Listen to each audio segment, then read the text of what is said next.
अष्टम कक्षा के प्यारे छात्रों, आज काफ़ी दिनों के पश्चात हम लोग एक वीडियो के मार्फत से समक्ष हैं।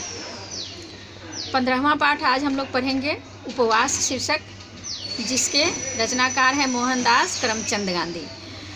सारे बच्चों को अच्छी तरह से ज्ञात होगा कि मोहनदास करमचंद गांधी महात्मा गांधी का ही नाम था और सब लोग उनके नाम से सुपरिचित हैं।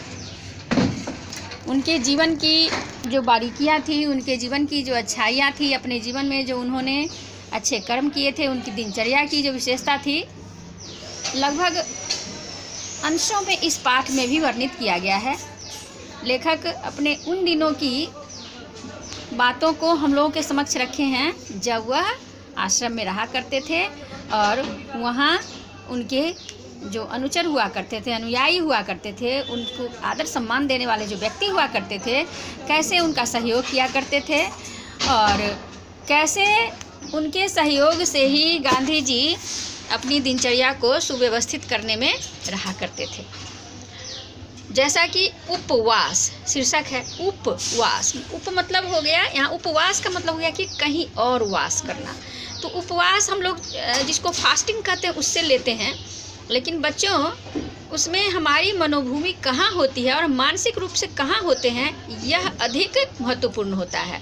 जब हम कोई व्रत या उपवास रखते हैं तो सिर्फ खाना पीना न लेने को ही उपवास मान लेते हैं, लेकिन दरअसल इसको ऐसे मानकर चलें कि सिर्फ खाना पीना ही नहीं बल्कि मानसिक रूप से भी हम एक अलग आध्यात्मिक दुनिया में खुद को रखें तो वही सच्चा उपवास माना जाता है। ऐसे एक श्लोक यहाँ दिया गया है, गीता के 2 अध्याय का श्लोक है जो हमारे पाठ में दिया गया है। विषया विनिवर्तन्ते निराहारस्य देहिनः रसवर्जं रसोप्यस्य परं दृष्ट्वा निवर्तते।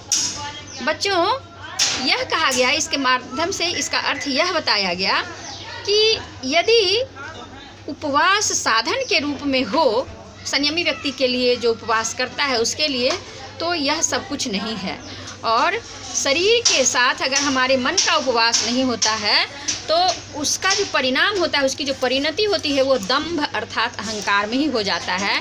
और अहंकार तो हमेशा ही हानिकारक सिद्ध हुआ है बच्चों। हम सबको पता है कि कभी भी अहंकार व्यक्ति का कभी भी हित नहीं कर सकता। किसी भी अहंकारी व्यक्ति का आज तक आपने हित होते हुए नहीं सुना होगा। तो हम सब इसका ध्यान रखें कि उपवास यदि हो भी तो हमारा शारीरिक, मानसिक, आध्यात्मिक रूप से हो, न कि सिर्फ हम शरीर का तो उपवास कर लें लेकिन मन का उपवास नहीं हो। यदि हम आध्यात्मिक दुनिया में मानसिक रूप से खुद को नहीं रख पा रहे हैं तो वह उपवास दरअसल सार्थक नहीं है। इस पाठ में भी लेखक ने यह दिखाया कि उस उपवास की अवधि में कैसे जब हिंदू व्यक्तियों का उपवास होता था तो मुसलमान लोग वहाँ उनकी सहायता करते थे, और जब कैसे मुसलमान लोग रोज़ा रखते थे तो हिंदू लोग शाम में उनकी रोज़ा खोलने के लिए तैयारियां किया करते थे। सुबह में जो वो लोग रोज़ा के दिनों में जो सुबह में कुछ लिया करते थे ब्रह्म मुहूर्त में, तो उस समय उनकी कैसे सहायता की जाती थी, यह सब मानवता इस पाठ में लेखक ने दिखलाया है। दरअसल मानव धर्म सर्वोपरि है, सारे धर्मों से ऊपर है, और उपवास भी उस धर्म के पालन का ही एक तरीका है।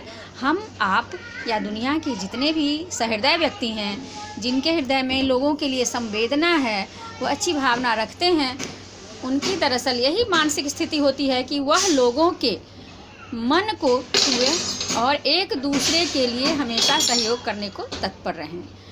वीडियो तो बहुत लंबा हो जाएगा, मैं इसको थोड़े में समाप्त करती हूँ और आप लोगों से यह पुनः बता देती हूँ कि इसके डिस्क्रिप्शन को अवश्य ध्यान से पढ़ लीजिए ताकि आपके प्रश्नों के सही समाधान सही ढंग से हो सकें। और अगले वीडियो में अगले पाठ के माध्यम से पुनः मिलते हैं। वार्षिक परीक्षाओं का समय आने वाला है, इसलिए अच्छे से पढ़ाई कीजिए और अपने कर्तव्यों का सही रूप से निर्वहन कीजिए। धन्यवाद।